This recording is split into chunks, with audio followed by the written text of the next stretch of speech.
And we're just about ready to go at Pepin Stadium. Wednesday night soccer. Your University of Tampa Spartans take on one of the toughest teams in the nation. The undefeated Nova Southeastern Sharks are looking to make it 10 wins on the season. Can Tampa stop them in their tracks and get back in the win column? Well, that is what we'll have to wait and see. I'm Taylor Sorley, joined alongside Josh Sperber. Should be an exciting night of soccer action. Tampa returns home. They had a brilliant comeback on senior night against number 16 ranked Florida Tech. They now take on the number 13 ranked Sharks in what should be an exciting match. But beforehand, they had a close game against Florida Southern, a 0-0 draw, leading to a clean sheet, but nothing doing on offense.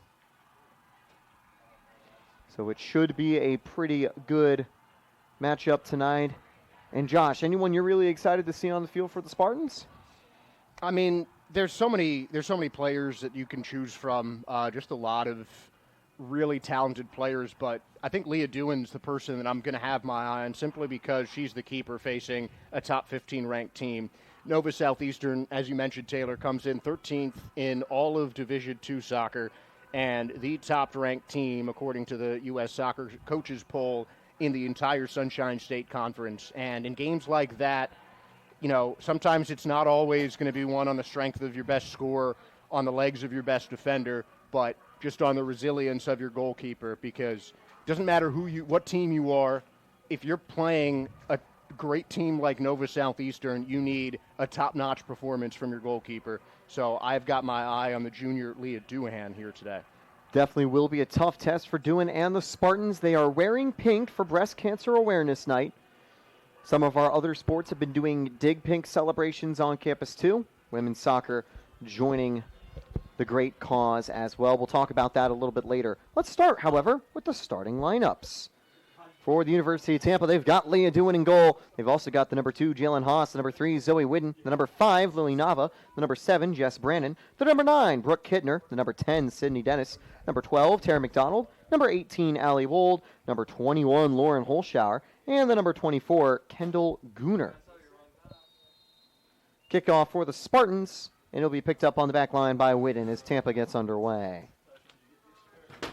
This is who the undefeated Sharks bring to the matchup. They have got Gretchen Dutenhofer in goal. They've got Ginger Schultz, Ella Namella, Freya Jones, Genesis Hernandez, Alexa Bereski, Sophia Suarez, Stina Roswell, Haley Metrick, Lova Corpus, and Kazia Lang. So that's their starting 11 for tonight's matchup. The Sharks wearing white as they bring it down the left wing. Picked up by the Spartans, though. They'll get a throw in as they bring it down the right-hand side. This Tampa team is known for its defense this season, alongside Dewan in goal, who is averaging less than 0.7 goals allowed per game. They've done a good job of limiting opponents on offense. This is a red-hot, high-scoring Nova Southeastern team, 18 goals in their last 5 games. And, I mean, you can look at these similar matchups in pro rankings. Whenever I hear a defensive team, the first squad I think of is Atletico de Madrid, one of the best teams in La Liga, one of the best teams in the world. And a lot of teams that lead with defense can have surprisingly strong offensive talent, and that is certainly the case in terms of depth in their roster for these Spartans. So it'll be interesting to see how well their defense translates to offense against a very strong and fast-paced Nova Southeastern team. Long ball up for the Spartans. They've been dangerous to start the game. A ball in the box was parried away at the last second by the Sharks about a minute ago. And as we continue in the second minute of action, the Sharks are going to bring it down the left wing. And that is a really good touch to keep the attack going. They'll somehow keep the ball in play to the edge of the box. Tampa just getting enough players in the way to slow it down. But the Sharks will hold on to possession as they bring numbers forward. Big clearance from Tampa. There is one forward back, but multiple defenders lying in wait. And that one would be picked up by the Sharks as they can circle it around. Great season for Amy Vaughn's side. They have won 4 of the last 5 games. The Sharks having a tie in that span. Still undefeated. Shot. Saved by Dewan. The first of what you can assume will be many saves tonight. Good counterattack, but at that far angle, Dewan didn't have the world's trickiest job on that play. But as simple as that save might have appeared, even something like that is just part of the confidence building. Just a good start can always help a good finish, and that's certainly what this Spartan defense is going to hope for tonight. Big clearance from Tampa. That one parried all the way away, headed down to the midfield. Tampa's going to fight for the loose ball. And they will bring it down the wing. Does it stay in bounds? No. It rolls out, and it will be going. Whistle was called just a little bit earlier.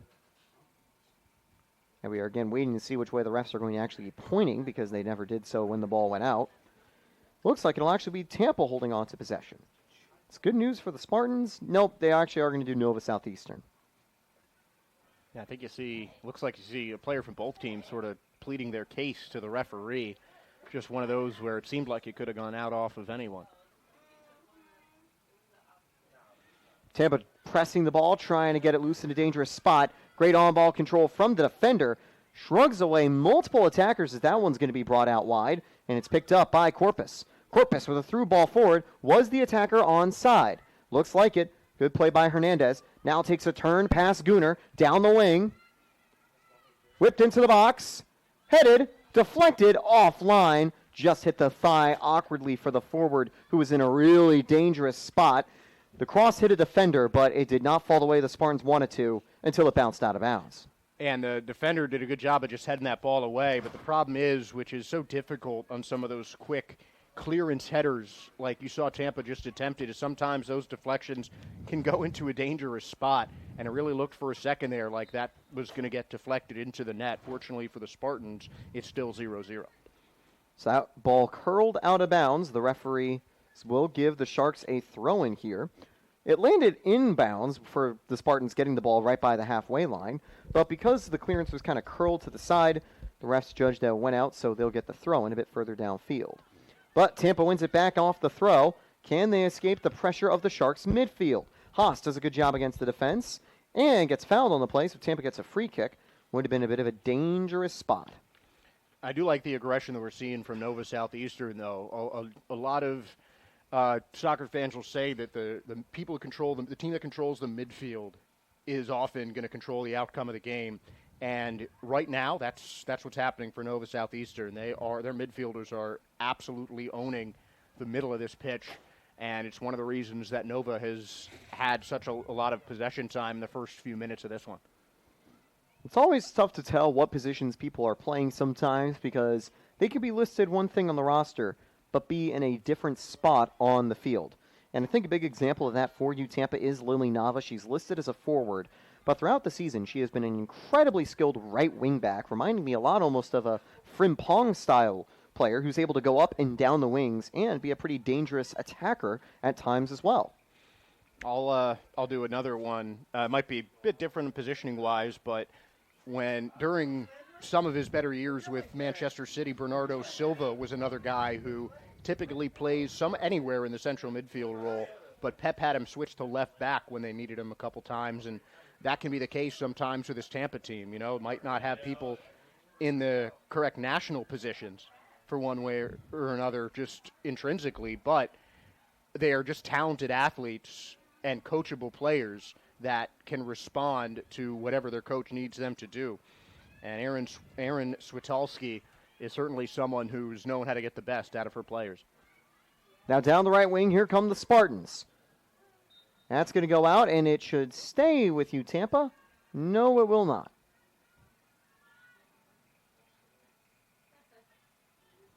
Close attack from the Spartans, but the Sharks will now be able to reset with a free kick.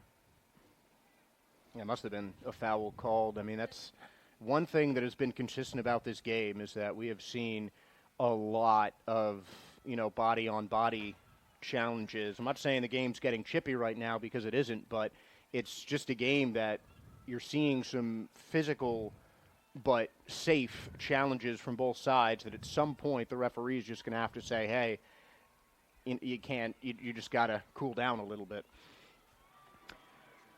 Trying to play it into the box, up top, but one Tampa defender gets there, not cleared cleanly. Contact, no whistle. The Sharks appealing for the foul. And here comes the through ball for the counterattack for you, Tampa. Enough players able to get back. And this will be scooped up by the goalie, Dudenhofer. And she'll send it out to the right. The Jacksonville University transfers had a pretty solid season, although your life as a goalie is a lot easier when your team can average more than 3 goals a game. Gives you room to make errors. Last time out, the Sharks won 3-2. So while it wasn't the perfect game for the Sharks defense, they kept their undefeated streak alive and got their 9th win of the season. In terms of being leveled up as well, in terms of the standings for the conference, as that's going to go out, and it should be going the other way for the Sharks. Nova Southeastern, Embry-Riddle, Florida Southern, and Florida Tech are all tied at the top with 12 points apiece. The Argonauts, the Eagles, or Embry-Riddle, I completely forgot their mascot, and Nova Southeastern have a game in hand over those other 2 teams at 12 points. Yeah, those are the 2 teams that don't have a loss yet in conference play. And in play in general. We already mentioned Nova Southeastern's undefeated. Embry-Riddle, well, despite having 6 draws to 5 wins, they are also undefeated. Hey, draw's not a loss. Still counts. Tampa currently ranks 6th in conference play, 2 points clear of Barry, who are taking on Edward Waters today. And they are 1 point behind the Eckerd Tritons, who are 5th in the conference. But all these teams close to the top, there is a chance, if Tampa has a good run of form to end the season, that they might be able to get a first-round bye or home field advantage for the playoffs, which would be great to bring fans to Pepin Stadium. Having a game in hand over the Mocs and the Panthers of Florida Tech is definitely a good thing for Tampa, too. However, this is their game-in-hand game, and they'll have to win against Nova Southeastern to try to make the most of it. Easier said than done, but level footing so far. Good chances on the attack from Nova, but Tampa's actually kept the ball in the attacking third about as often. Here's a long ball, though, into a dangerous spot. This one will fall to Doohan before the attacker. I think it was Hernandez again on a forward run. And Doohan coming well off her line to make that play. And on some of those long balls, you'll see a lot of goaltenders kind of ease back and let it come to them. But with NSU's striker all the way up front in Genesis Hernandez, it's just not easy for the goalie to sit back. She kind of has to come up a little bit more. And if NSU keeps on sending some of these incisive balls in, trying to free up their striker out front, I know they are hoping to undo the Spartans' defense with the long ball and with Hernandez. With Hernandez's position. Big contact in the midfield. Spartan player goes down. Good news is they look to be all right. I think this might be Kidner on the play, who's dropping back to the midfield to help work the attack. And the good news is, after going down hard, she'll be good. Clock stopped at 34-44. Free kick Spartans, and I believe it'll be Gooner sending it up. Her and Holschauer patrolling the back line. A very strong duo for the season. Do have to correct myself, that is Holschauer, not Gooner. Good turn on the ball, but she gets dispossessed. Good attempt, though, by Jess Brannon. That one sent forward out of range of Corpus. Throw in for the Sharks. They say it tipped off the Spartan defender beforehand.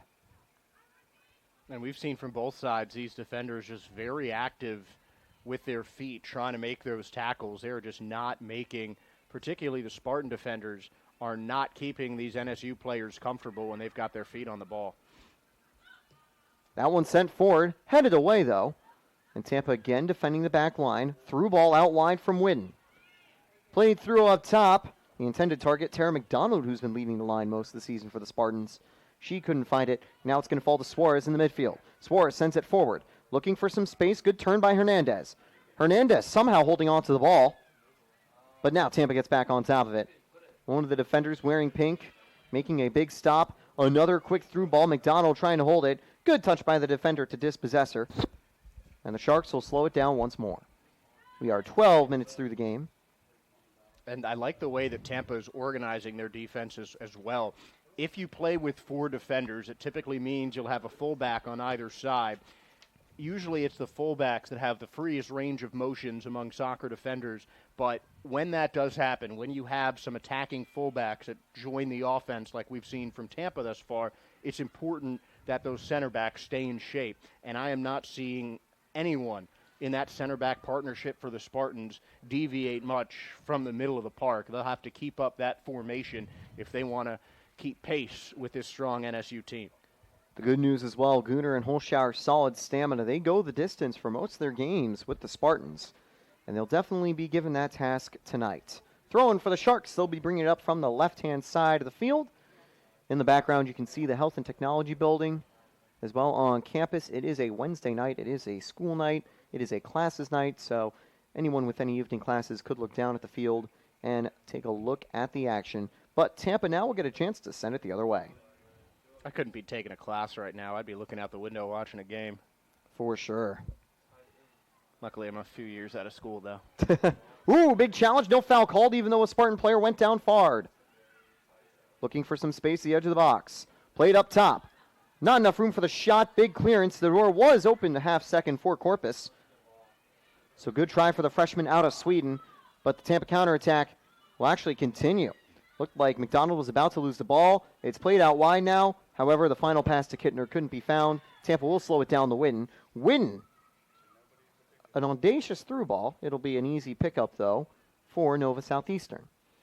And there must have been some sort of miscommunication because there were plenty of pink jerseys down on that far sideline where Witting was setting the through ball, just no one made the run. And that is where passing in this sport becomes so difficult because the runs have to be timed so well or else it just makes the pass look like a waste.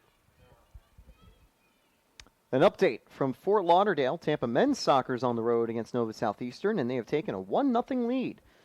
That's really promising because most of the time in recent games we've had bad news from the away matches for the Spartan soccer teams. But a little bit of good luck to get on the board early for you, Tampa. They are in the 11th minute. We are actually in minute 17. Or no, minute 13. I was ahead by like 5 minutes there. We're still winning. It's fine. Still winning that game. Still tied in this one. How much longer? Because that ball falls right to the attacker. Shot saved. Not enough curve by Corpus. Second save of the game for Doohan.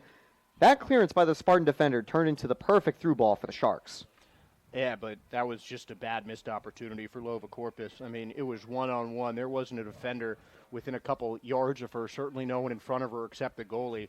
And she didn't make Doohan work for that one. Just sent a well-placed shot in terms of height on the goal, but it was right at Tampa's goalkeeper.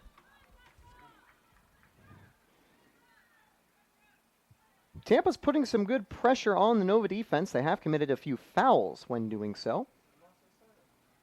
But it does limit their counterattacking capabilities. But again, that's what you talked about, this Tampa team being such a defense-first team. That's just, you got to adjust your counterattacks, but it makes some of the pressure on the opposite side of the field even stronger, like we were seeing on this possession. They almost turned that into a goal. Here come the Sharks. Good through ball. This time again, Corpus on the wing. Gets denied by the Spartan defender. We see Brannon dropping back as the fullback, similar to Nava, in an attacking role at the wide position. Now McDonald sends it down over to Witten. Witten playing the 6th role today for the Spartans. Good 1-2 alongside Dennis, I believe. That one played forward to the wing. But the goalie scoops it up. Great rush out by Dudenhofer. That's an important play for Dudenhofer to make. And the Sharks can get it back. It's not a save, but you can basically count it this one. Yeah, I mean, that might not go in a save on the stat sheet, but that is as much of a save as you will see. That was just picture-perfect passing from the Spartans. I think offensively that might have been the most complete sequence of the entire match so far. But a good job by Dudenhofer coming off of her line to come out and make that save. Played short. Good challenge to win the ball back there by Tampa. Jalen Haas getting in the way. And it's going to be played back to Leah Doohan. They'll be sent down the other side now for the Spartans. Taking a look at Tampa's starting lineup, you know, I think they have found a core 11 that they're very comfortable in terms of using. So, no huge surprises in terms of changes in the starting lineup today. And now it'll be Doohan sending it up.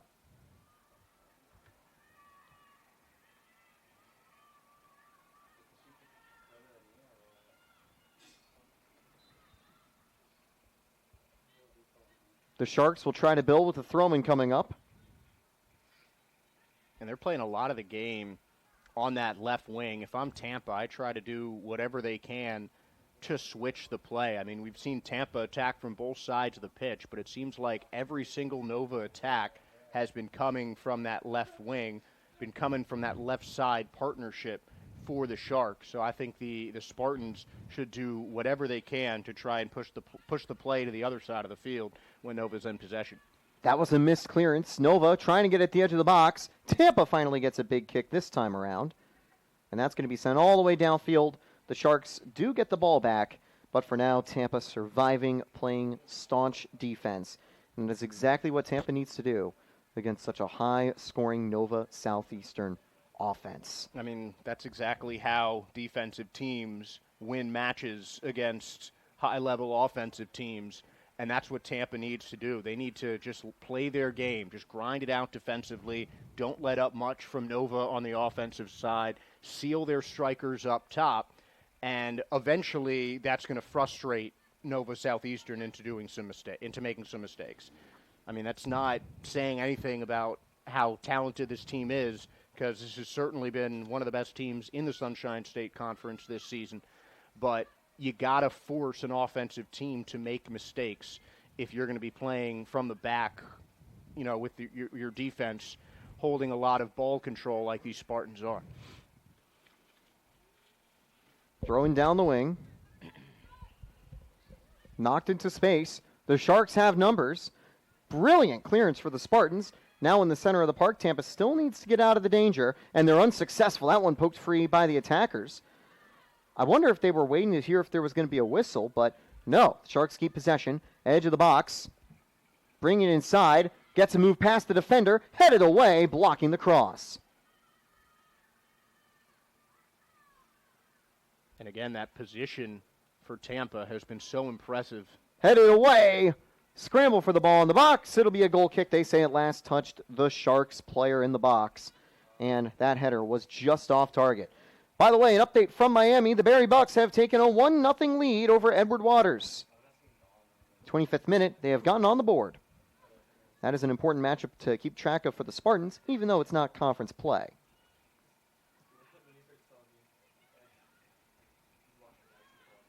Now Tampa trying to clear the danger, but Nova's done a great job in the last few minutes, not allowing any big clearances from Tampa.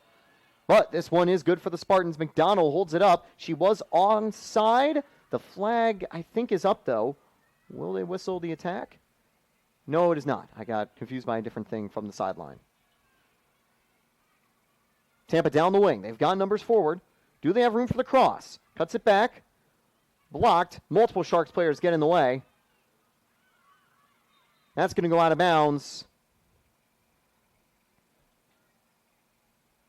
That's something I really like from both of these teams, but is especially evident from Nova, is you never see fewer than two of the same jerseyed players on the ball. Both teams are swarming the ball whenever possible, and it's so rare that you see these kind of one-on-one working it around sort of situations. These are both teams that are playing aggressively and attacking on the offensive and defensive side. So we do have a stoppage in play. Both teams will be able to utilize this as a hydration break. It is due to an injury timeout, I believe. Hopefully the player that has gone down is all right. From this angle, it is hard to see who it is. It happened right by the sideline. And there's a lot of commotion on that sideline, so it's hard to tell who the player is, but almost the entire Nova Southeastern team is on that far sideline right now. And we just hope that everyone's okay, but it seems like everyone's walking their own way off the field, so hopefully that's a good sign. So a good sign as well, as we're about to resume. 24:32 left to go in the first half. That stoppage does actually serve as a bit of a hydration break, though, for both teams. Usually when things are a bit hotter, we'll have the official hydration break at around this period of the half, splitting the game up into 4 quarters almost. But now both teams rested, refueled. It'll be a Tampa free kick, it looks like. And it doesn't look like it'll be a drop ball either. I think the foul was called for the Spartans on that play. Usually for an injury, there's a drop ball situation, but Tampa's actually going to be able to whip this one into the box. And a little bit of chaos could find the ball in the back of the net. Keep an eye for the Spartans as we resume 24-32 left in the half.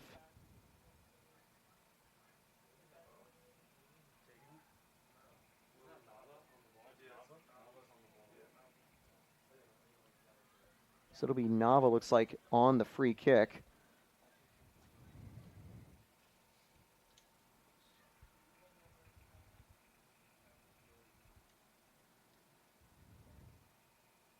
Looks like the referees are just kind of making sure that the free kick positioning is all copacetic, but now they're getting started. An unsuccessful first kick. This one sent forward. Dangerous spot. Shot. Picked up by the goalie. Went straight to the keeper. That almost looked like a chip shot or somewhat of a knuckler from the Spartans, but 2 shots, and that one certainly wasn't as open as the shot we saw earlier from Genesis Hernandez, but another one just going right at the goalie. These 2 keepers have not had to do too much work so far today. That might change as the counterattack is brewing for the Sharks. Tampa gets there. They can only knock it out of bounds for a throw-in.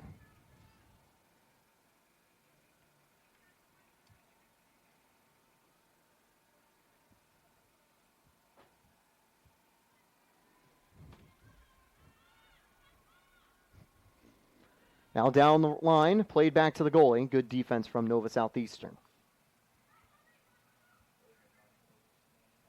Tampa's not going to have too many chances like that free kick just a minute ago, but all it takes is 1 or 2 opportunities. We saw that against Florida Tech, where Tampa had a couple of late chances. They found the back of the net to give themselves some momentum, and they turned around a losing effort into a 2-1 win.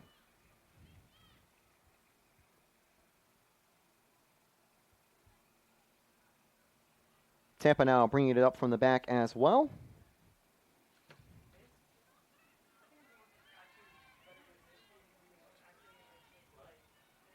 And I like the way that the Spartans are passing. They're really looking for those searching through balls going down the field, a tactic that Nova Southeastern began the game employing.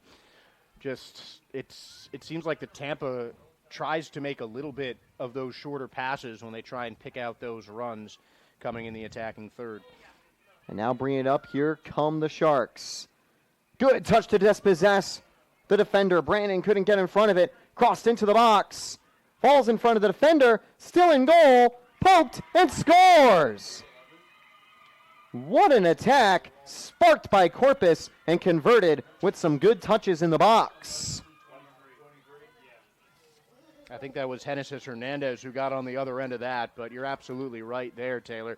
That passing really brought that goal to life. You know, that first touch from Lova Corpus, getting that dribble move to get around the defender, that gave her so much open space, so much time to plan out her next move, and it's like she saw that goal happening before she sent that ball in. So Hernandez might get the credit for the shot, but you have to give a lot of props for Lova Corpus, this freshman Swede who did everything to make that goal happen and give the Sharks the first lead of the ballgame. I think it was only a matter of time before she was going to make a very nice attacking play like that. She's been very dynamic early on. Hernandez gets her 11th goal of the season. She's been the Sharks' leading scorer. Not a surprise that she's on the finishing end of that play. Corpus gets her 4th assist, make it 8 points on the season for her. Although I don't know if I necessarily agree with how the points are scored, with 2 goals counting as a goal.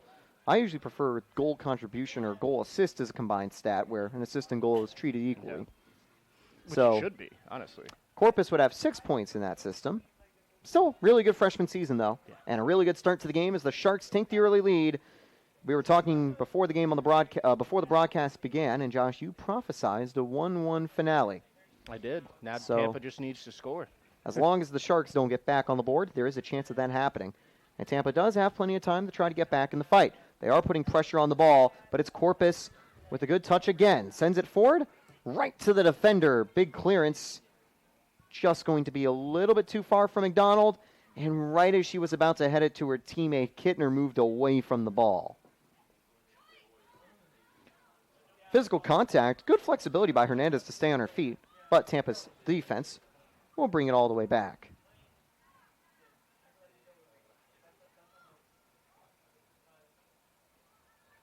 Well, the defender just put a little bit too much on that. I like the aggression from Gunnar there, coming forward, trying to start that play with the attack or the defense kind of scattered from Nova Southeastern, but she got a little too excited when she saw Brooke Kittner getting some separation on the near side. Now down the wing, here come the Sharks. Good touch pass to defender. Hernandez has been really good on ball. She's got it back and now plays it out wide. Suarez played in. Good clearance from the Spartans.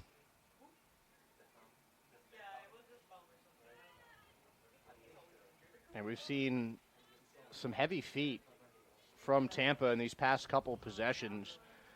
I know that they're trying to get the ball forward, get the ball away from these swarming Nova Southeastern defenders, but these last couple passes from Tampa have had the right intention, but have just had too much on them to be completed to their intended receiver. This one sent downfield. That one flipped forward, but it falls right to the defender. Good job by Roswell stepping up. Another Swedish player out of Limestone University. Now played all the way out wide to the freshman, looking for another cross and another assist. To the far post. Good job to clear it away. I think Gunnar on that side gets the ball away. And now a clearance up to McDonald. Another defender gets in the way. But Tampa have numbers for the counterattack. This time played down wide to Kittner. Kittner on the wing. Threw ball down the middle. Headed up. Headed forward. Not out of danger yet. Spartans down the wing.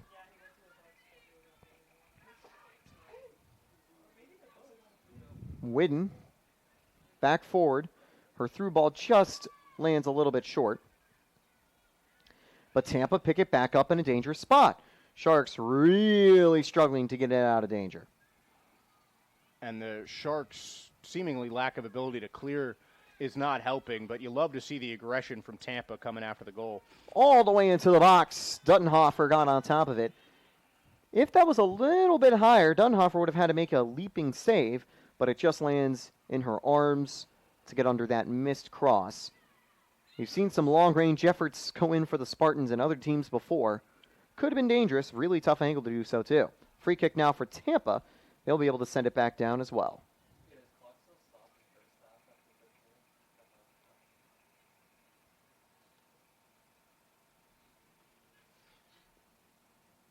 Long ball up from the Spartans. Headed towards the box, but there is enough defensive presence to not allow McDonald to get a one-on-one chance on the receiving end. She is the target forward for the Spartans, although hasn't put up the goal output you'd always expect from a target forward. Only one assist on the season. Tampa as a whole, not necessarily a super high aggressive scoring team. They have 2 goals from Dennis, 2 goals from Johnston, 2 goals from Wold, and then 1 goal from Holschauer, Brannon, Cronquist, Gibson, and Kittner for the season. So you never really know on a given night who's going to score and who isn't. Kind of makes it exciting, though. And also makes it tough for the defense. They don't necessarily have one player they're trying to take out of the game, because there's not necessarily one player that's changing the game for the Spartans. They're a well-oiled machine.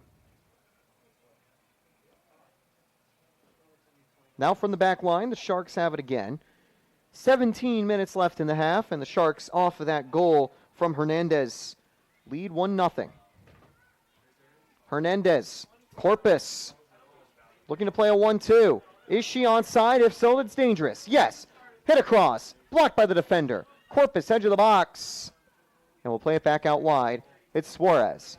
Scooped up by the goalie. Good job by Dewan. Already has 2 saves in the game. And she'll send it the other way.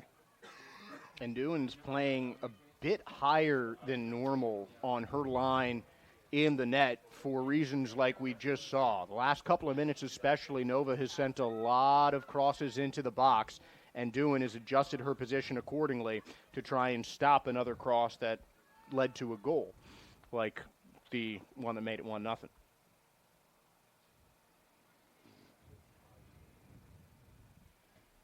Now down the wing.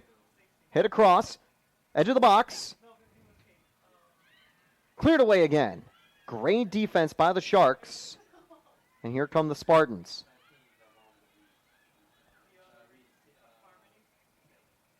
And again, Tampa trying to keep that defensive mindset, but trailing by 1, they at least need to find a way to level the score.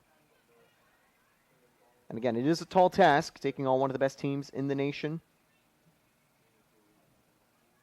But conference matchups like this, especially with the game in hand, they're important ones to get in the win column for.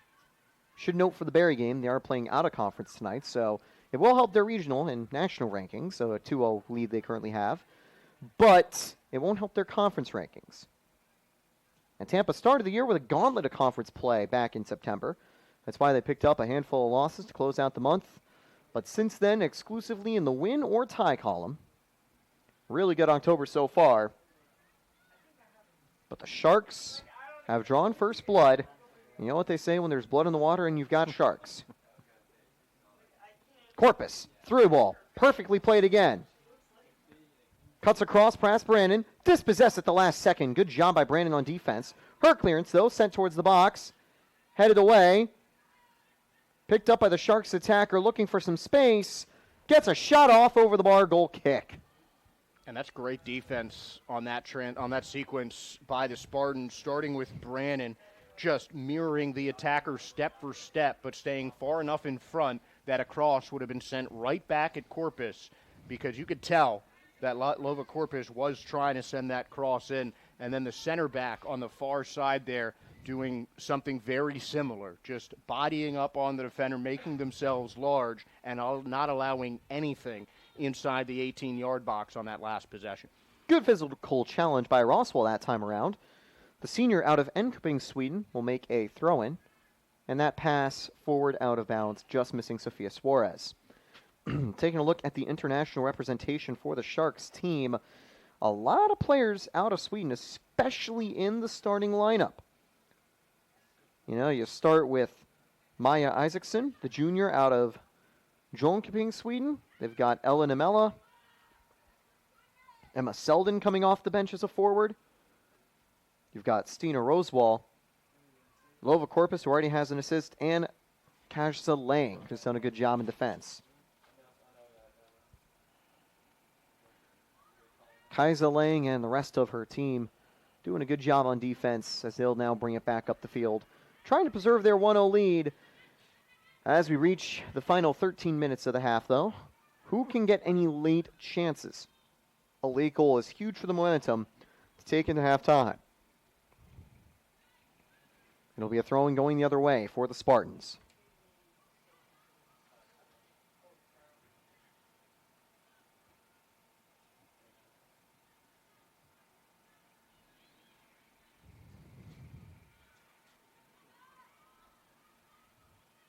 Down the line. Trying to find a good play from the back line. This one sent all the way back to Dudenhofer.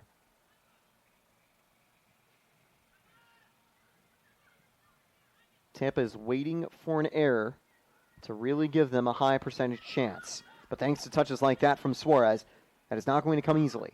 Out of bounds, stalling the play. Good defense from Holschauer. Tampa will be on the defensive end still. Throw in, coming in for the Sharks and Roswell. Suarez to the box. Held up by Hernandez. Hernandez played through.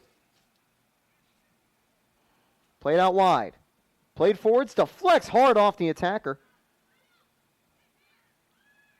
Dennis plays it back. Good turn. And that ball actually will find its target downfield.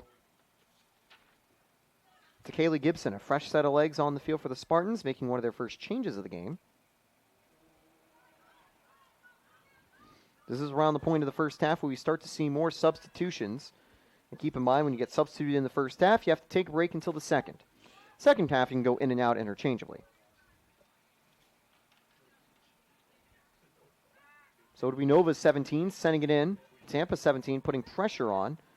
But it'll be sent backwards by Roswell to the safety of the goalie and the defense. Out wide now from Dudenhofer.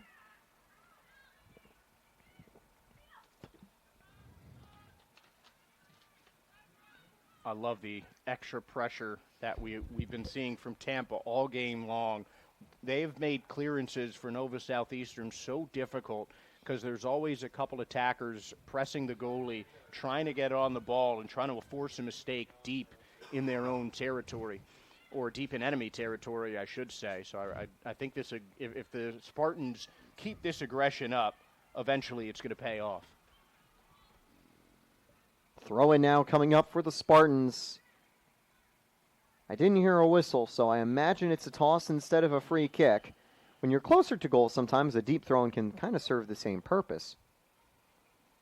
But here, Tampa's just going to try to get it in play and see what they can build. There is about 10 minutes and a little bit of change remaining in the half. And Tampa's going to use this for substitution. They've already sent the number 17, Gibson, onto the field. They'll make 2 changes here, with one player getting an early breather. Down the line, couple of big deflections. This one lofted forwards, but not enough Tampa players to get under it. Big pickup in the midfield. That might have been Corpus again drifting to the middle of the park to get that ball.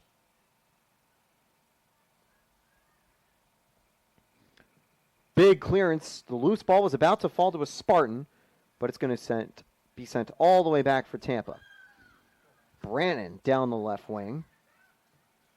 Played forwards. Just misses Cronquist with her pass. She's one of the recent additions to the Tampa lineup. And that one deflects the wrong way off a Holshower corner kick. She wanted it to go out for a throw-in, but you know what? The big thing for Holshower, she did get out of danger, even though Tampa does have a tricky set piece to defend. First corner kick from either team. I am surprised that it took us a little over 35 minutes to get that. I mean, I am and I'm not, because, I mean, obviously you are, just because you see the talent on these teams, but just the aggression in terms of getting in close has just not been there. So we just haven't seen as much play around the 18-yard boxes for both sides. Now Tampa counterattack brewing. They've got the ball down in space. Good pass over by Dennis. She'll keep running down the wing. But Tampa's going to work it across. Wold to the right-hand side. Good job holding the ball in the midfield. There was some challenges by the Sharks' defense. And that one's going to fall to Suarez again. Suarez has been very solid on the ball. Another good pass up to Hernandez. Hernandez with a nice touch. Hernandez out wide. Here come the Sharks once more. If you're just tuning in, it's 1-0 Nova Southeastern, the undefeated Sharks side, currently holding the advantage against your Tampa Spartans. But Tampa has been playing well so far, even though they have been outshot 6-1 and 3-1 for ones on target. Tampa hasn't been on the back foot as often as you'd expect in a game like this. No, I mean, and a lot of times we've seen them as the aggressors, but the problem is just the lack of possession inside the 18-yard box. I think that is something that has been quite commonplace for both teams. I mean, these guys have had difficulty getting close to the goal, which is a credit to the defenses on both sides. But it's just the simple fact that that last third, that attacking third, has been tough sledding for both teams, especially the Spartans. Played right to Brannon. McDonald. No, it's the other midfield attacker, Jalen Haas, sending it forward. Out wide to Gibson. Gibson keeping it herself. Trying to get past the defender. Won't happen. And this one cleared away. Good job by Roswell to eliminate the danger. Throw-in forthcoming for the Spartans. And it will be Brannon to take. She's got Wold close to potentially help. A lot of Spartan players forward. Can they find the ball into the box? And the final pass onto goal. Wold sends it to the middle of the park. Slips past the defender, but there is someone backing her up. That one's going to go all the way back to Doohan, who will reset the play for the Spartans. And the passing awareness from the Spartans team has not been as dialed in as we've seen in other games. There have been a couple instances where we've seen some thoughtful passes forward that seem like a good idea, finding the ball in space, but there just aren't enough Spartans there to get on the other end of the pass. So I think Tampa needs to be able to be a lot more careful picking out their passes as the rest of this first half finishes and as the second half, comes to be. And we do have a full 45 minutes to continue at Pepin Stadium afterwards, here under their bright lights at the Tampa campus. Let's give you another quick update from Fort Lauderdale. Tampa men's soccer currently taking on Nova Southeastern. They're in the 28th minute, and they are all tied up. The Sharks have leveled. Ooh, that one's going to almost go behind for a corner kick. Deflected awkwardly away from, I think it's Suarez on the defensive end. Almost knocked into her own goal. Wit into the far post. That's going to go out for a goal kick.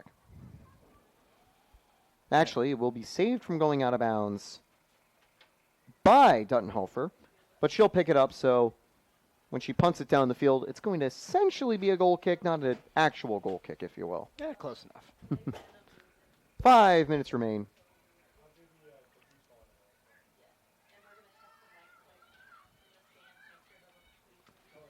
Good pass to the center of the park. A lot of open space for the Sharks to work with. Hernandez played through again. Big touch there to knock it out wide. That will be a goal kick. The last deflection by the attacker. Couldn't tell if that was Gunnar. I think it was, though, making a great last-ditch defensive effort to prevent that from being a one-on-one opportunity. But really good short passing from the Sharks to bring it down quickly, and Tampa's got a long way to go again. Feels like we've been saying that most of the night, though. Tampa having to bring it up. Both teams have been pretty close on possession. Slight advantage, you could argue, towards the Sharks. But it's mainly the finishing end that Nova Southeastern has been leading the way on. Sent behind from Lang to the goalie.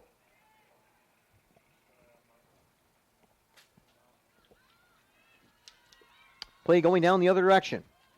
Through ball. Play back to the goalie. Trying to do some short passing. Long ball from the defense, and it finds an attacker in stride. Foot race. It's going to be won by the Sharks attacker. Does she have help on the oncoming cross? Good touch past the defender. Now sends it in just too far away from the far post. That was a really good touch, though, to cut to the left-hand side of the defender, get it close to the box, the cross just offline. And I think she might have been a little too excited about that move, getting some space. I mean, it's not easy to shake two defenders in a corner of the field, but that is exactly what you just saw. And then the cross went just a bit too far off the foot of, I believe, Suarez.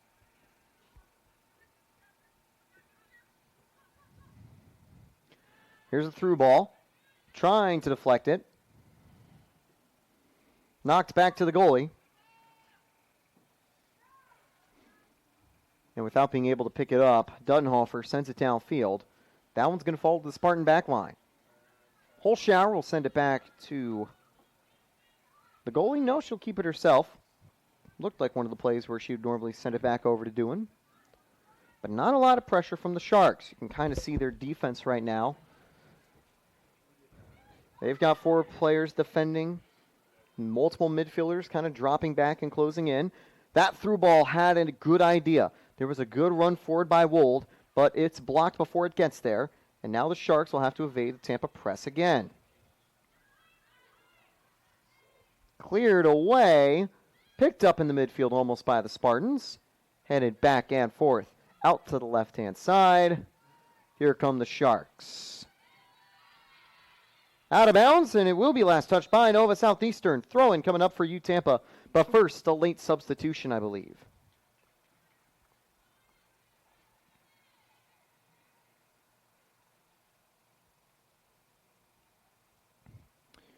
Incorrect. They did point over to the bench, but that was where the throw-in was being taken.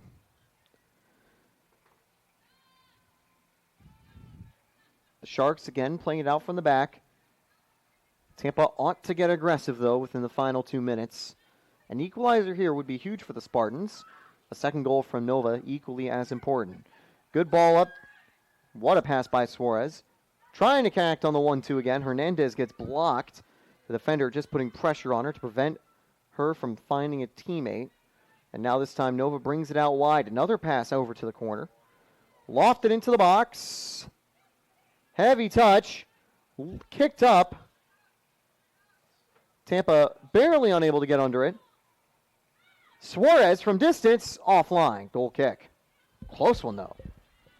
Yeah, that almost looked like it was going to find the far corner for a second there. Suarez took a shot that might not have been the best take, might not have been the cleanest look that we'll see from Suarez, but it looked a lot closer than I thought it was going to be at first. Good clearance from the Sharks. Cronquist collided with the defender, but I think the right call was made. No foul. A minute to win it. Tampa is going to get it back with a little over 30 seconds to go. Wold playing it short to Brannon. Brannon sends it to the middle of the park.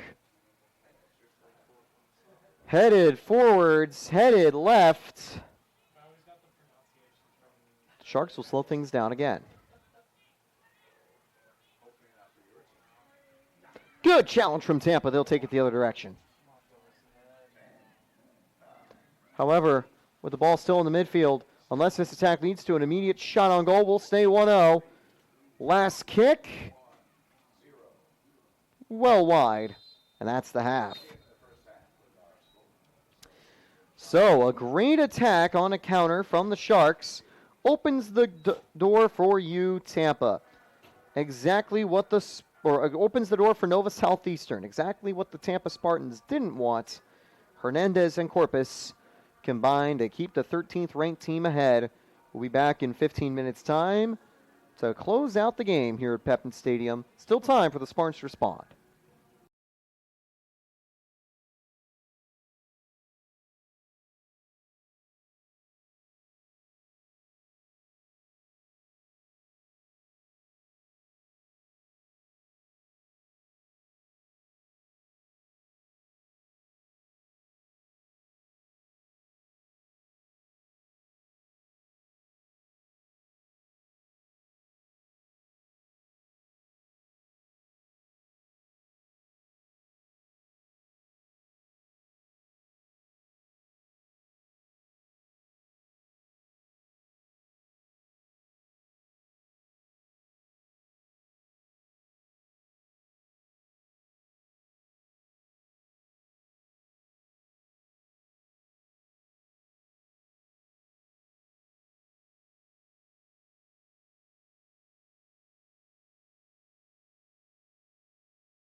Second half set to go at Pepin Stadium. Taylor Storley, Josh Sperber bringing you the action.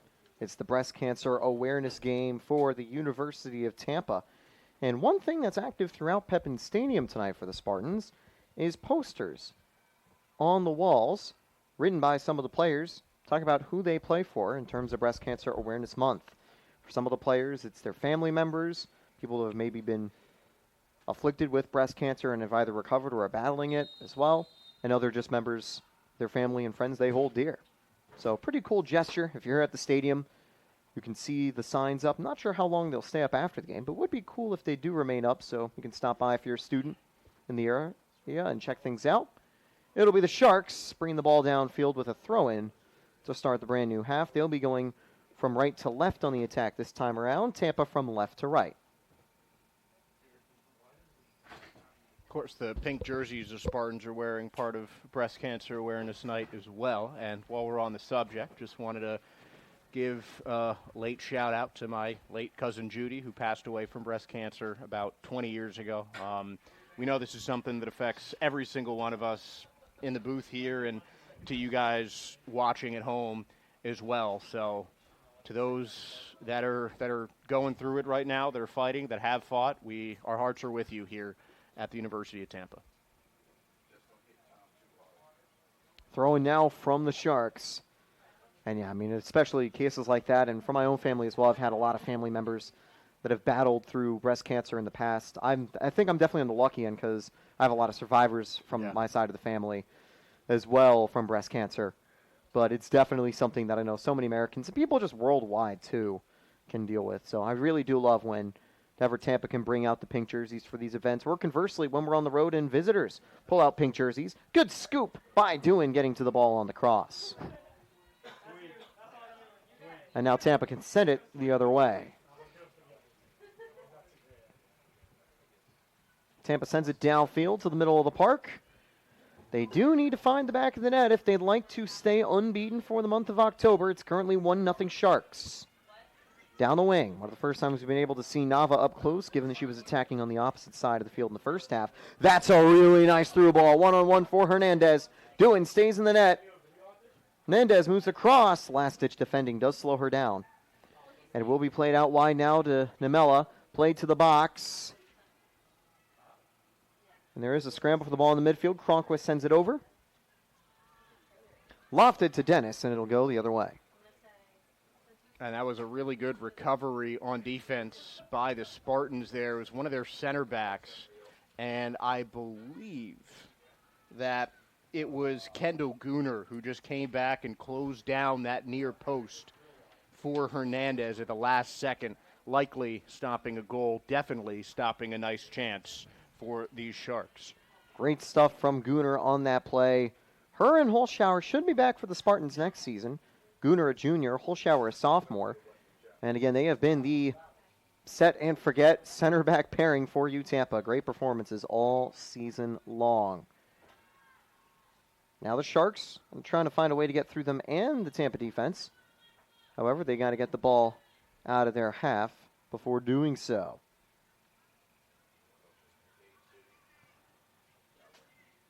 Now down the right wing, playing it short. Kept in play. No need for Tampa to get desperate in terms of pressing and attacking just yet. But you do imagine they'd like to get aggressive on a counter should they get the ball back. Not a lot of room for the shot. That one flipped down wide. No Shark players there get it. And it's sent forward. Big pickup by a Spartan attacker. Landed perfectly in space. Cut across.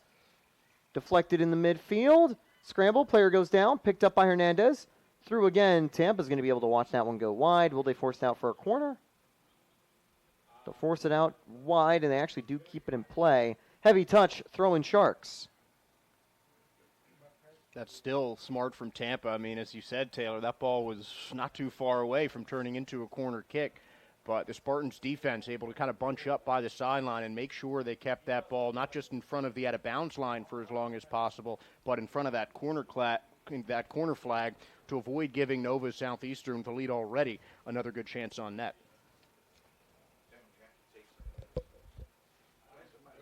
So here comes Tampa again, trying to defend this attack. They've done a good job preventing too many chances. It was that counterattack started by the freshman Corpus, finished in the box by Hernandez. That is the lone goal so far, but these lengthier pieces of play, not just from the Sharks, but the Spartans, haven't found a lot of success. And weirdly, only one corner kick all day long, and that has been a rarity. Usually you see more set pieces in these matchups between SSC foes. And it's especially surprising given the way that both of these teams are playing. I mean, both sides are really running a lot from the wing on the far side of the field to us right now. That's where we see a lot of the ball being played. In the first half, it was the left wing. Then it seemed like the one time they really led from the right with Corpus, that turned into their one goal. And these teams are doing a good job of getting the ball inside, cutting inside, whether it's with a pass or a player, before they reach a poor angle at net. They've really done a good job of keeping the ball in play where going towards the goal is still an option. And definitely when you've got good attacks working from the right side, like the Sharks had, you want to keep feeding the hot feet. Usually it's saying the hot hand, but in this case, the hot feet, if you will. And that through ball just a little too far for the Sharks attacker. Tampa elects to clear it out. And they'll send it down the field. Through ball for one of the forwards. Ball knocked out off the Spartan midfielder on that final touch. Throw in coming up for Nova Southeastern. And it's been the Sharks in the second half thus far. Obviously a small sample size of just about 7 minutes. But it's been plain to see that in the second half, the Sharks have been the more aggressive team. Yeah, and in a way, they're also still pretty passive, just electing to hold on to possession more than going for aggressive chances. Big pass out wide, heavy touch past Dennis. There could have been some collision on the play on the counterattack, but no foul called. The Sharks will bring it back up. That was a really good idea from you, Tampa. Ball almost knocked loose in the box. Tampa unable to get on top of it, but now it is picked back up in the midfield for the Spartans. And we're just consistently seeing too much on some of these passes. I mean, that was a pretty well-weighted ball to an offsides receiver, but a lot of times we've seen these searching balls from both Tampa and NSU. We've seen just too much get on them. Maybe the women are just getting a little too excited when they see someone open. I'm not sure, but you can definitely tell that on a lot of these passes, looking towards the goal, looking towards those dangerous runs, a lot of those are getting overhit. Now play to the midfield. That's a quick short pass. Here come the Sharks. They'll bring it out to the right. And yeah, that last play was definitely the best chance for the Spartans, if not for the offsides call. Scooped up by Doan. Good clearance coming up here after a great grab. That was a dangerous cross from the Sharks, but Tampa's goalie gets out of danger beforehand. Will not be able to hold on to the clean sheet today, but has definitely come up with some big stops and saves already. But again, not too many shots on target from both teams. Only 3 from the Sharks, 1 from the Spartans, and it's been that way for well over 20 minutes. Yeah, and that last ball just sat right up there for Leah Duhan. Just a soft cross that was a good idea coming from that far side, but if you send a cross not on a corner kick, and even sometimes on a corner kick inside the 6-yard box, chances are the goaltender is going to be free enough to come out and make the grab like Duhan did before it gets dangerous. Speaking of dangerous, the second corner kick of the game coming up from the Sharks. Good clearance from the Spartans, but here comes the Sharks knocking on the door. That header goes the wrong way for the Sharks. It did go off one of the attackers in the box. They will get the throw-in back, however. I think there was a Spartan defender who might not gotten their whole head on it, but got enough to disrupt the path of that corner kick. And now here comes another throw. The Sharks trying to get the ball to the box. And again, they've been aggressive early on, but it's mainly they've held possession early on. They want to hold on to the lead, control the flow of play. It's forced Tampa to be more direct, but sometimes those balls can fall the correct way. Sharks certainly haven't been invincible on counterattacks so far. That clearance by the goalie does find a midfielder. Tampa all over it, though. The Sharks somehow hold on to it. Perfect short passing. They'll bring it down the right-hand side. Hit to the far post. Headed on target. Saved by Doan. Great attack from the Sharks. But better on the opposite end is Dewan for her third save of the night. And you really have to like the positioning, especially of Dewan in that Spartans defense. It seems like at every juncture of this game, regardless of the way the ball is running, the way that the game is moving, the Spartans have been able to clamp down when the ball is close to their goalie. And it doesn't seem like it's taking that much effort to do it because the defenders are in such strong positioning. So a really good job by Erin Switalski for teaching her defenders especially to play in their formation. And then there's Dewan, of course, who just always seems to be exactly where she needs to be in net. Tampa putting some pressure on the defense, but they do evade the press. That is one thing the Sharks have been very good at, avoiding any costly plays on their back line. Dennis, however, is going to win the ball back. Short pass from Gibson, played forward to Haas. Haas gets dispossessed by an excellent double team. Getting on top of that one was Isaacson, who is in the game for the second half, and she'll send it out wide now to Alexa Bresky. Quick 1-2. Hernandez back on the ball. Hernandez very much roaming across the left and right sides of the field. She's doing a great job leading the front line, but she's definitely almost everywhere on the attack. She'll drop into the channels to help out her wingers. Now into the box, Bresky gets dispossessed, and Nava will send it the other way. Short pass up top to Gibson. Gibson gets dispossessed. Nava sends it long. That one's going to be an easy scoop for Guttenhofer, looking for another clean sheet. She's already had a handful of them this season, but she didn't start as the main goalie for Nova Southeastern. It was Emily Schroeder who's played the majority of games, but Guttenhofer hasn't given up a goal in 188 minutes. That streak has continued throughout the start of the game tonight. She has added a third save of the season in that span. Definitely tells you that the defense has done a good job of making sure opponents aren't putting too many shots on target against Guttenhofer. Cross into the box, almost picked up in front of net. Dewan falls on top of it. That cross was not defended by the Spartans well at all, but before they could take a volley on goal, a heavy touch from the attacker gave time for Tampa to put pressure on the player, and the ball was kicked forward to Dewan for her to scoop it up and now send it the other way. Sire relief for you, Tampa, as we continue the second half.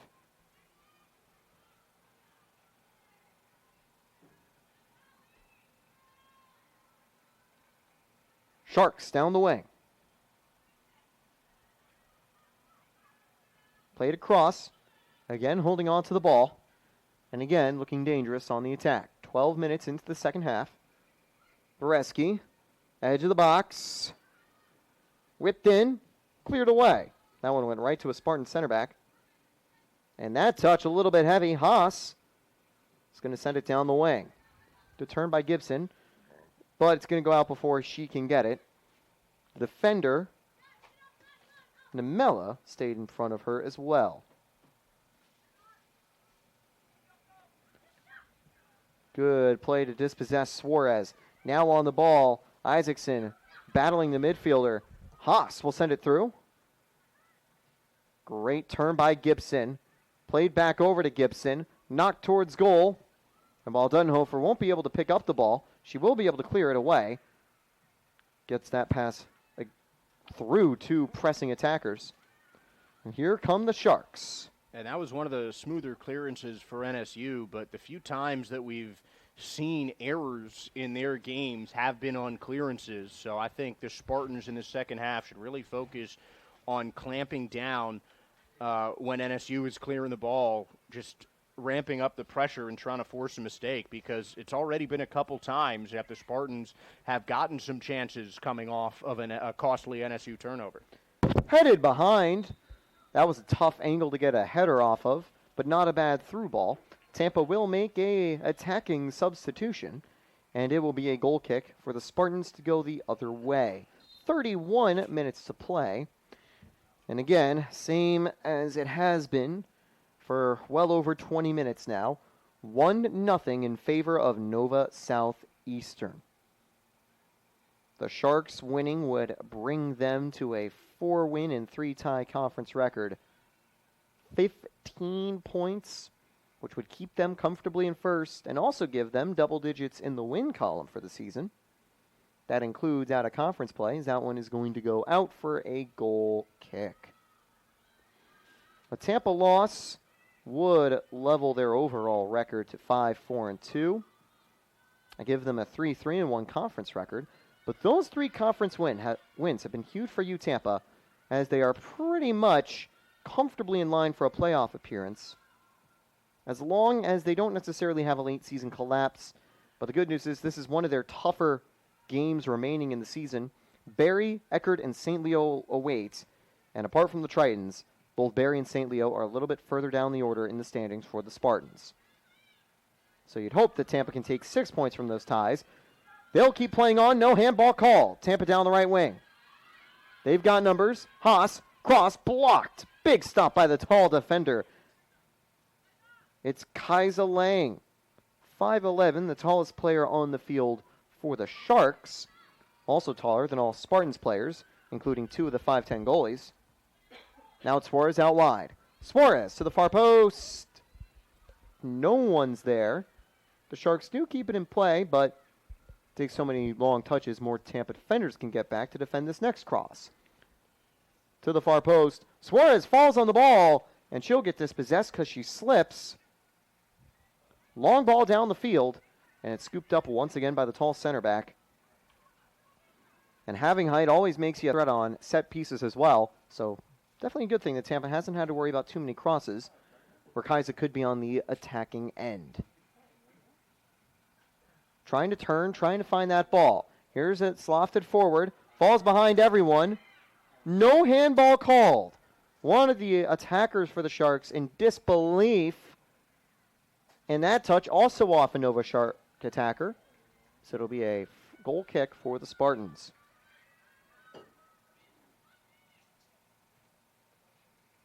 Taking a look at some of the streaks for Sunshine State Conference play. There is no team with a multi-game winning streak right now. Embry-Riddle and Florida Southern do have multi-game tie streaks. A lot of teams coming off of draws recently. Lynn and Nova Southeastern coming off of wins. These might also come off of out-of-conference matches. Throw in now, it'll be the Spartans still bringing it down the field, 28 minutes to go. And again, regular season play, there is no overtime. We don't have an extra time period that would lead to a shootout. At the end of 90 minutes, if it's all level, it's a draw. If not, one team's taking 3 points. That one falls all the way to a Spartan attacker. They've got some numbers. Good clearance, and the Sharks can bring it down the field.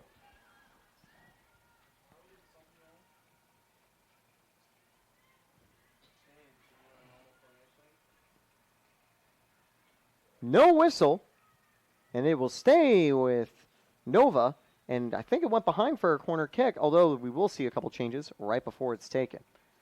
Let's give you a quick update for the men's soccer matchup against Nova Southeastern. As soon as it loads, we can give you the update. Last time we checked in, they were trailing 2-1. So unfortunate to go from 1-0 leading to 2-1 trailing. But the men's team does have a chance to rebound in Fort Lauderdale. Tampa's women's team here looking to do the same. But first they have to defend the set piece. 27 minutes and counting. The clock winding down.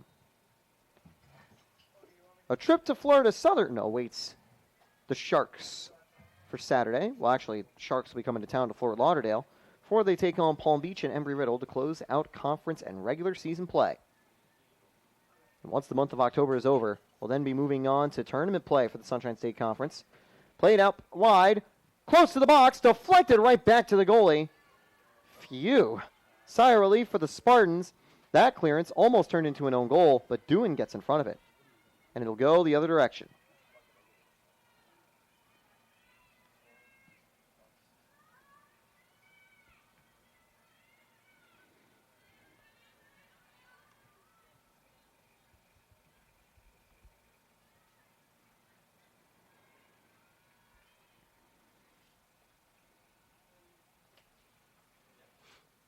Ball out of play. Sharks get a chance to reset. All time, Tampa's actually had the advantage in the series. 18-8-4 in favor of Tampa. However, the last few matchups have been squarely in favor of the Sharks. A tie in 2020, losses in 21, 22, and 23, but a win last year on the road in Fort Lauderdale for the Spartans.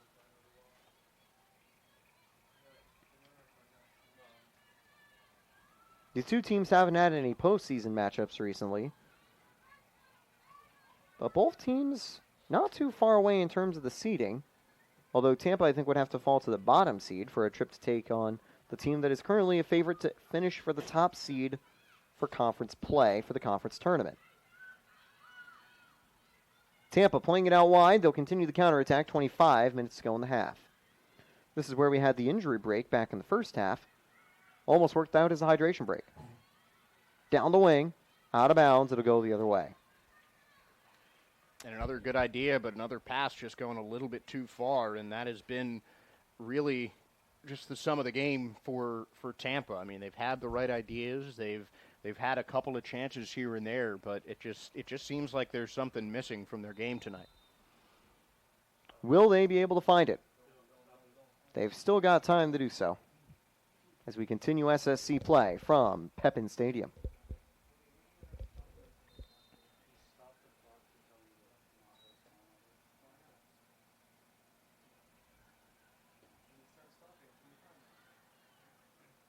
Throwing going the other direction for the Sharks.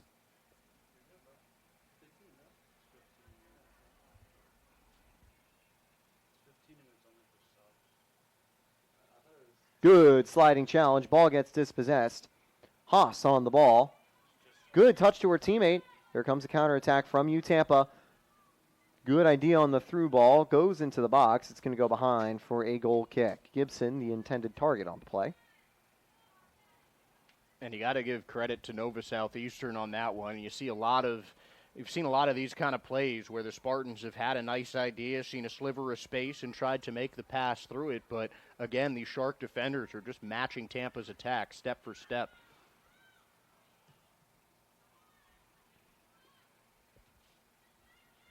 So played out wide.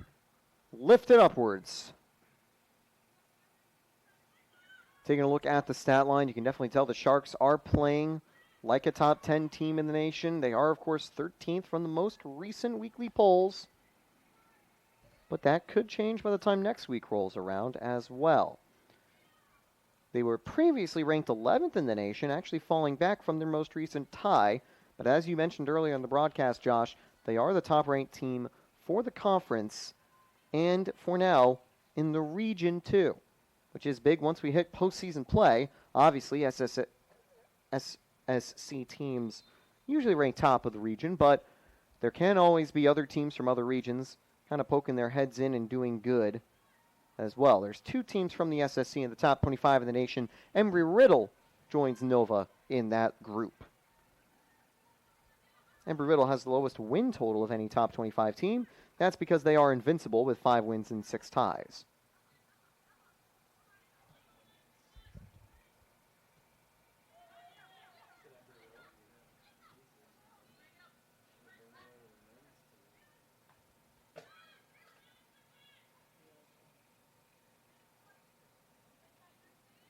Dennis shielding the ball from pressure. Gooner out wide. That final touch didn't go out of bounds. Gooner thought it did. And the Sharks will slow things down again. And I imagine that Nova, they're going to be inviting Tampa's pressure because they'd love to have them exposed for a counterattack. They know that Tampa's going to have to get a little more aggressive as the game goes on. And jumping to a 2-goal lead would really make things tough for the Spartans.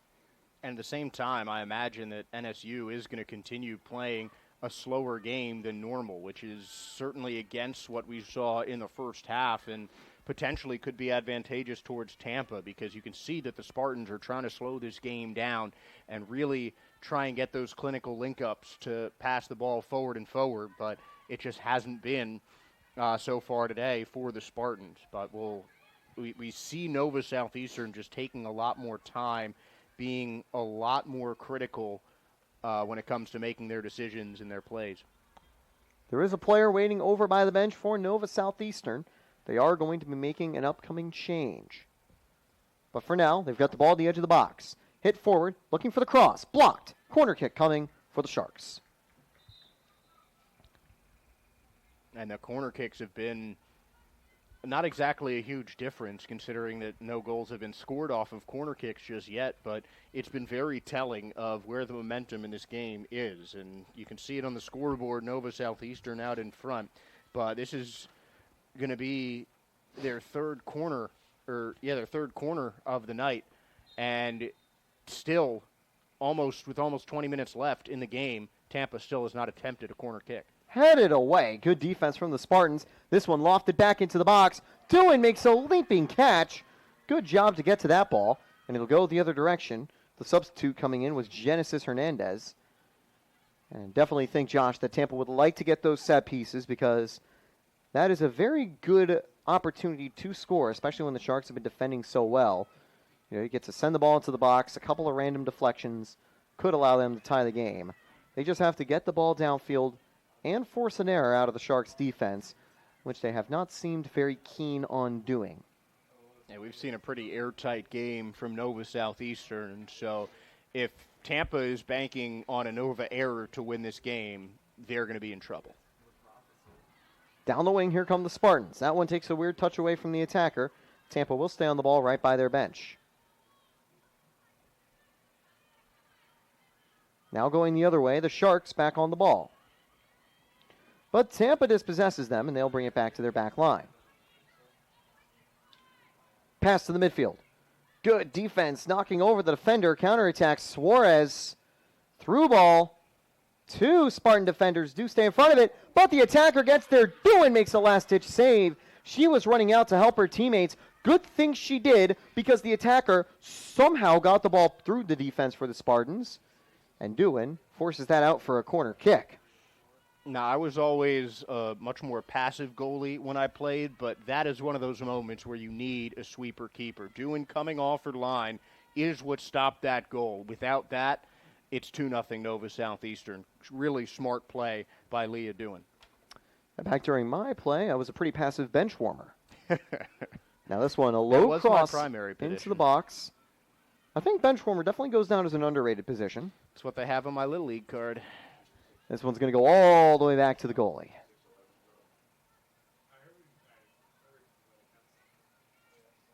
It'll be the Sharks bringing it down the left side of the field. Good time run down the wing, and there is a wide open chance now for Lewa Nilsson. Nilsson crossed up top. Suarez inside, deflects, and they will call handball. Penalty coming up for the Sharks. Yeah, at that height of the ball, if you see a sharp deflection, I mean, it's hard to tell when it's that in tight, but if you see such a sharp change of direction from the ball, that's usually going to be a handball that in close, and a rare penalty kick opportunity for Nova Southeastern to try and take a big 2-goal lead. 18:06 on the clock, and I wonder if they'll hand the ball over to Suarez after she won the penalty, or if they'll put it in the hands of Hernandez. We'll have to wait and see as they get set up for the set piece. So yes, Suarez will have a chance from the spot. Doohan will be put to the test in goal. 18:06, clock will resume after the kick. Will it immediately stop with a 2 added to the scoreboard? Which way would you dive? On a righty, I'd go to the left.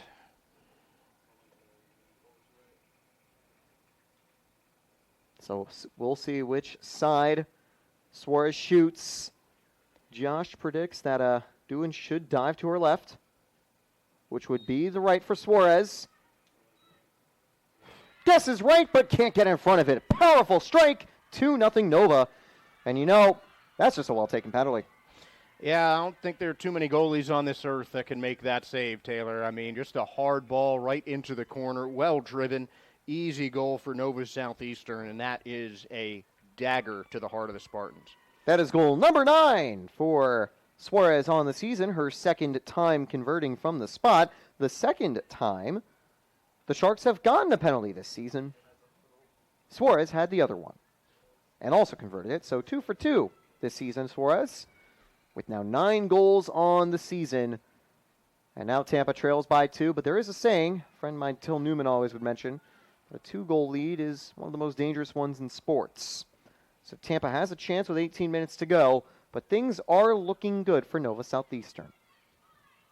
Taking a look at their scorelines this season, they have only conceded 2 goals once. That was their most recent game, a road trip against Flagler. Conversely, that's who Tampa closes out their regular season against. They'll be hosting them for the Faculty and Staff Appreciation Night, an out-of-conference game before the conference tournament.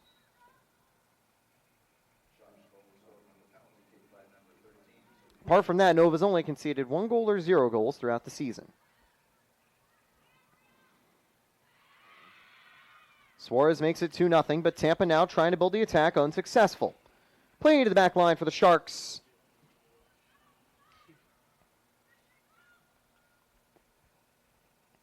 I would have to give Suarez, I think, my player of the game nod. Because even though Corpus did better to create that first opening goal, and Hernandez has done great in shielding the ball and converting up top, Suarez has really been an engine in the midfield, just kind of conducting the attacks and giving a lot of energy back and forth. Here come the Sharks now from that right side. Played across to an open man, over the bar. That is a tough miss on an open chance. I mean, that miss feels a lot better when it's 2-0 rather than 0-0 or 1-0 or something like that. But that, to me, seemed like a goal that Lewa Nielsen wanted to have back. I mean, she looked like there was nothing stopping her, but just hit it too hard and we went over the net. There was a ton of open space. The defender didn't get on top of that cross. It was about as picture-perfect of an attack as you could set up. But the Sharks can't convert, and Tampa still has signs of life as they'll bring the ball down the left wing. Cleared away, should be a Spartan throw-in. They've got 16 minutes and a bit of change to work with.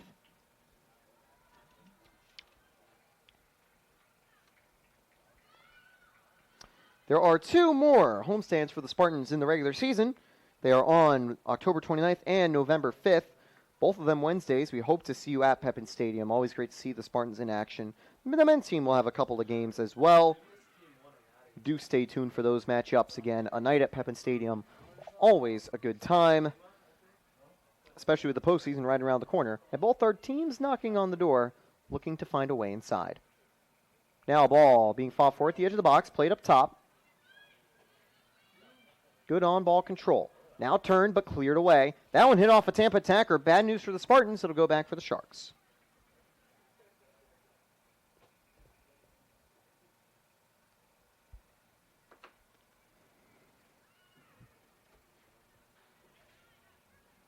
Great game in goal by Duttenhofer.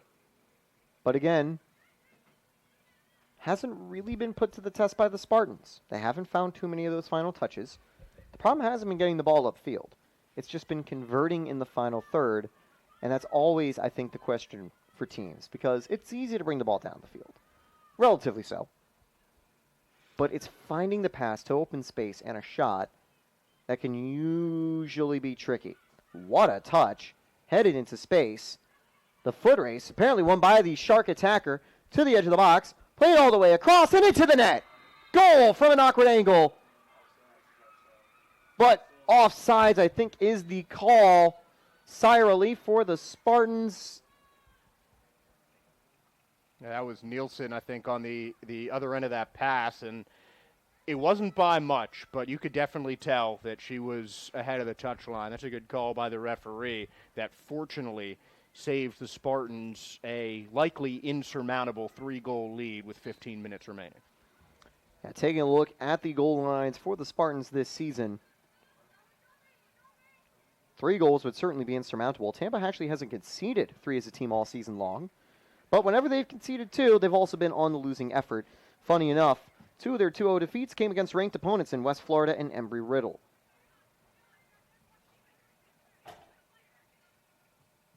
And a 2-1 loss to Palm Beach Atlantic. That was part of a 3-game losing streak to end September before they started a unbeaten streak of 4 games here in October. But that streak might be coming to a close. Tampa sees the time winding down, and with 14:05, it is not on their side. Goalie down on the ground after that play. Looks like a little bit of dehydration, maybe a cramp, just stretching it out.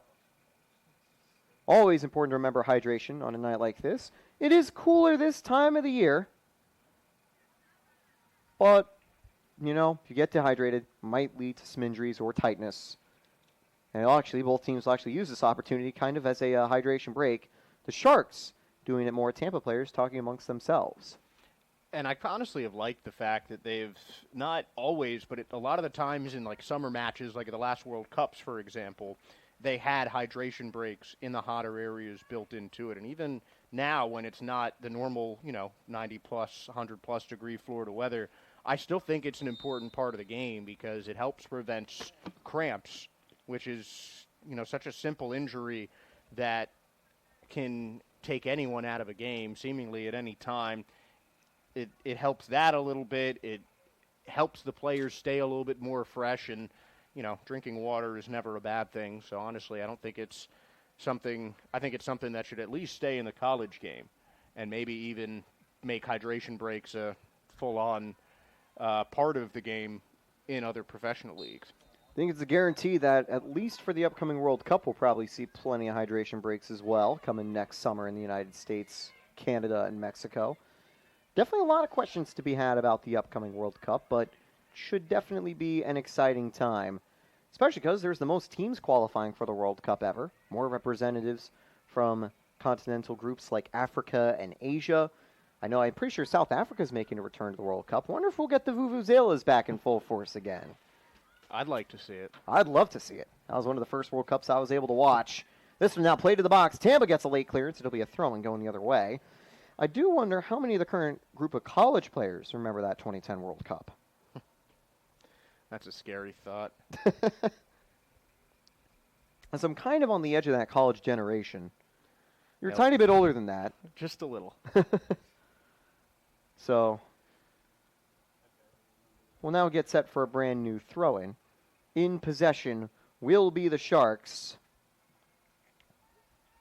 That one's high. Very high. Tampa's going to get under it, though. And Nava can send it the other way. Big through ball. Falls past Wolden in the center of the park. Dunhofer will get to it. And plays it back to a defender. And you're seeing that patient play of Nova Southeastern, especially more visible in the second half. You know that they're trying to keep possession, just trying to do the right things in the game, but they're also trying to kill as much time off of that clock because with a 2-0 lead, time is on the side of the Nova Southeastern Sharks. Throwing now on the way again. Tampa's number 5 launching it downfield. And Nava, very dynamic sophomore, previously at UCF. Always good to see fresh faces for the Tampa team doing good like Nava has for her debut season with the Spartans. This one's sent out wide for you, Tampa. There is a Shark defender watching the ball. We'll get to it before it rolls out. And again, it's patient play from Nova Southeastern. They're up by 2. There is no need to rush. Tampa, on the other hand, they have to get aggressive because it's not just one goal that'll give them a point. It's 2.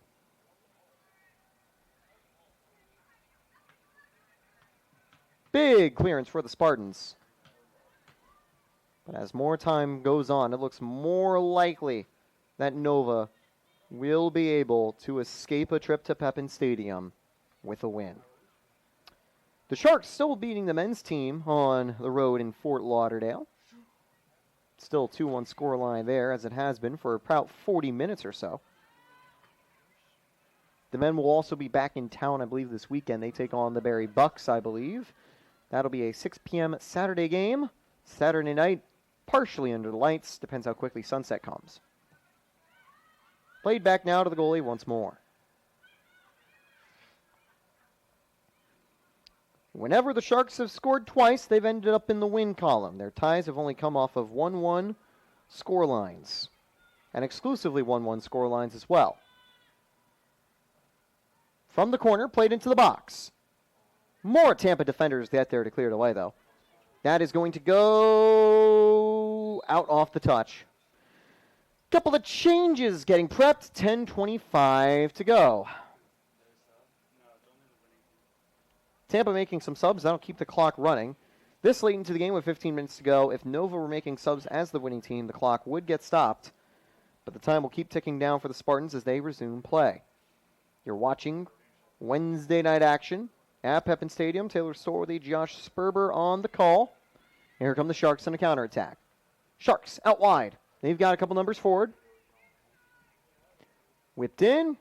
Falls behind everyone. A bit of space to get there. Edge of the box. Shot, not a bad look, offline. I think she was trying to curl it to that top corner, but offline by Lewa Nilsson. Yeah, I think you're absolutely right, Taylor. She just didn't turn her foot enough, and just, the laces of the shoe got a lot more of that ball than the side of her foot, and that kind of prevented the ball from traveling in the direction that she intended to. But Lewa Nilsson has been exceptional in the second half. It just seems like anywhere that the ball has been, anywhere there's a little sliver of open space on the Spartans half of the field, Lewa Nilsson has been there to fill it up. So it'll be the Spartans bring it down the wing again. Under 10 minutes to go from Pepin Stadium. It is a pretty active weekend of Spartan sports. Alongside men's soccer at home, women's soccer travels to Miami Shores, and Tampa will be on the road in Melbourne to take on Florida Tech in volleyball. The Imperial era recently continued to stay undefeated yesterday with a big 3-0 win. Can they keep the good times rolling? Well, that game will also be on the SSC Digital Network, but from the Florida Tech streaming platform. And Tuesday, what's even better, basketball gets underway. I don't think it'll be streamed, however. Tampa takes the trip to Tallahassee. Women's basketball facing off against Florida State. Always good to have those preseason friendly fixtures, though. Gives Tampa some good practice for the rigorous Sunshine State Conference. Tampa women's basketball rated as one of the highest teams in the conference the last couple years. They are number 1 in the preseason polls again. 8:30 to go. Good attack from the Spartans, but it is picked up by the Nova goalie. Duttenhofer will send it the other way. The senior out of Jupiter doing a good job defending.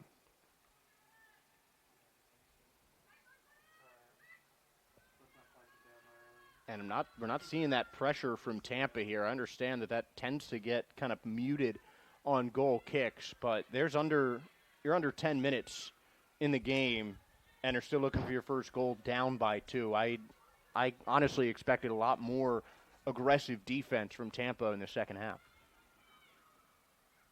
Good control, looking for some room at the edge of the box. Play it across. Not a lot of room for the shot, but the Sharks still have it. Lofted effort, and that one almost leaves Pepin Stadium. Goal kick. That one rolls all the way to the fence outside the track. Pepin Stadium also hosts track and field events in the spring here at UTampa. Doesn't host any of our lacrosse teams, so it's basically exclusively used for intramural sports, team practices, and track and field in the latter half of the year. Tampa gets it back in the midfield. And again, this is definitely where you have to flip the switch and get even more aggressive. If it's a one-goal game, you can still kind of be patient till the final whistle. But to get the tie, you need 2. You can't take any attack for granted. And you can't let the Sharks continue to burn the clock. Nava, uncontested, now gets contested, throw in Spartans.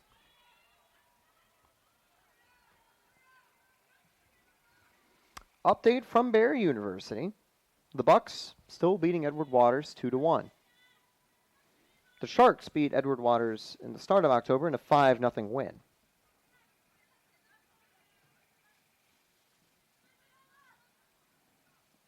Lofted. Picked up on the Tampa back line.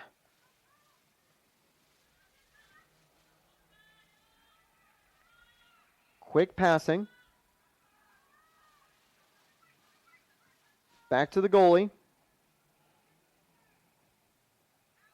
Sharks able to get it away from danger. A lot of open space to run. Great speed down the wing. Cutting into the box. Challenged by one defender. Cleared away after holding the play up. The Sharks stay on the ball. And now they're going to wait for some friends to get forward.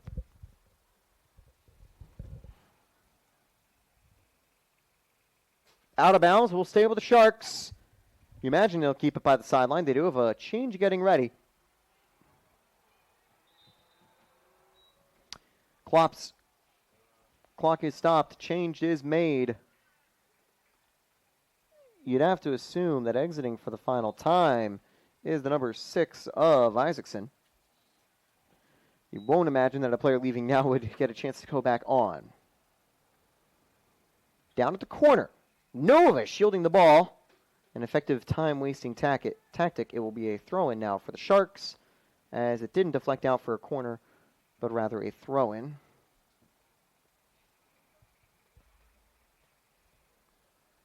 They will try to keep it close, however. A lot of players in close proximity. That one gets knocked behind. Goal kick. No! Point for a corner kick. Bad news for the Spartans. And the question is for the Sharks, do you play it short, keep the clock running, or do you try to just find the box and put the game out of reach? Honestly, I mean, I'm just a more aggressive person when it comes to sports, but I'd say go for goal here. I think playing it short can just accomplish a waste of time. Playing it into the box as they did gives them a chance to, as you said, put this game out of reach. Scramble for the ball at the far post. Tampa does clear the danger. So not a bad opportunity for the Sharks. They do get on top of the ball afterwards, but Tampa does deny them a third goal. Tampa hasn't conceded 3 all season long.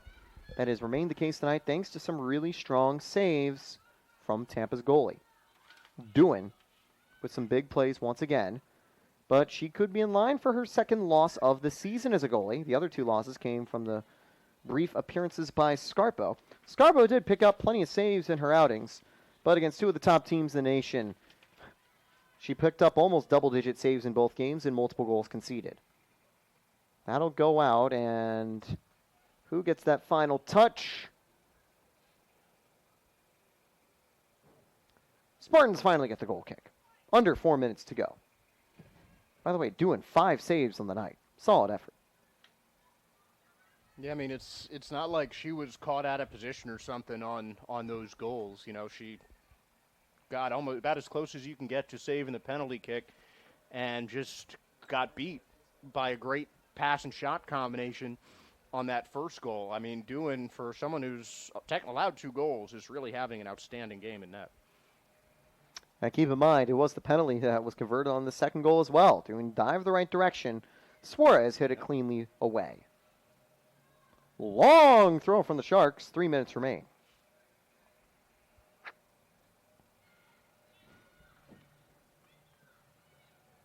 Long clear for the Spartans. That's actually going to roll down the line, staying in play. This one's sent back to the goalie.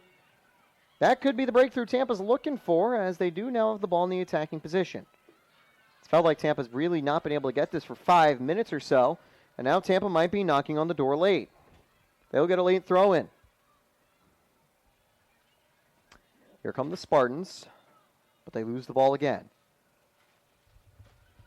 The attacker with a clean turn, but will hold it up.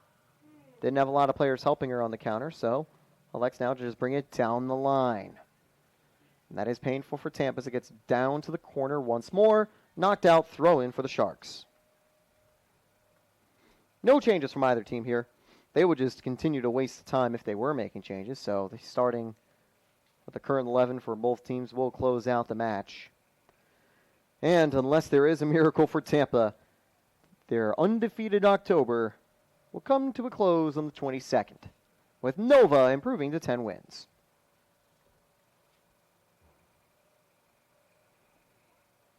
It has been a great season for the Sharks, though. Last season, they went 8-6-4. The previous year, they hit 12 wins. Double digits are not always a guarantee in the win and loss column. In 2022, they were held to a 9-3-4 record. They did really strong in conference play, close to 500 in 2021. And in 2019, well, it was an incredible season, going 17-4-2.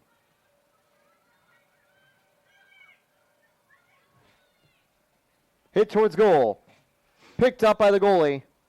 And after the touch, she'll pick it up with her hands. And with a minute to win it, the Sharks just need to hold on a little bit longer.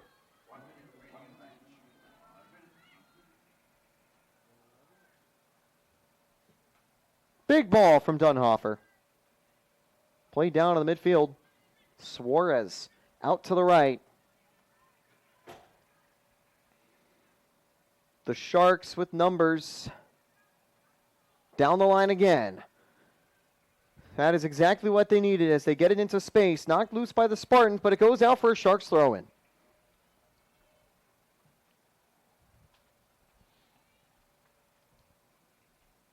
down to the corner.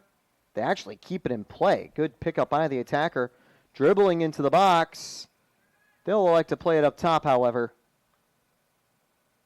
They're playing for the whistle, not for a final attack. Yeah, you can tell that they're just passing around an open space, but when you play a game like this, you absolutely deserve it. I mean, it's not that Tampa played badly, but Nova Southeastern just simply outplayed the Spartans today. They were great on defense, and they got the job done when they had chances. And with that, the Sharks stay unbeaten. They get back in the win column and jump to a 10-0-3 record. They're 4-0-3 in conference play, 15 points in the season, and they are also now 6 wins and just 1 tie out of 7 road games. Tampa's 4-game unbeaten streak ends. They fall 2-0 tonight to fall to 5-4-2 in regular season play. 3-3-1 in conference play. They'll be stuck at 10 points. But the Spartans still have plenty of time remaining for their regular season. So the final stat lines for both teams. Tampa had 1 shot. It was on target, and it was saved by Duttenhofer. Nova took 16 shots on net. 7 on target, 5 parried by Doohan, 1 slided home from the spot, and the other a good chance from Hernandez with a good touch to get past the defender. And with a goal in the first half and a goal in the second half, the Sharks come out on top. I mean, as simple as that. As I said, I think the defense for Nova Southeastern was definitely the deciding factor. Tampa spent maybe 5 minutes in the 18-yard box and not much longer than that in the attacking third. So you really got to give the defense of Nova Southeastern a lot of credit for keeping that sheet clean for their goalie, who really did not have to do that much. So that'll do it for the action from the Sunshine State Conference Digital Network here on Tampa Spartans TV. I'm Taylor Storthy for Josh Sperber and everyone else here in the press box. Hope you have a great night, and we'll see you on Saturday for more Spartans soccer. Barry comes to town to take on our men's team at 6 p.m. We hope to see you here, but if not, we've got plenty more broadcasts down the road. And, of course, winter sports right around the corner.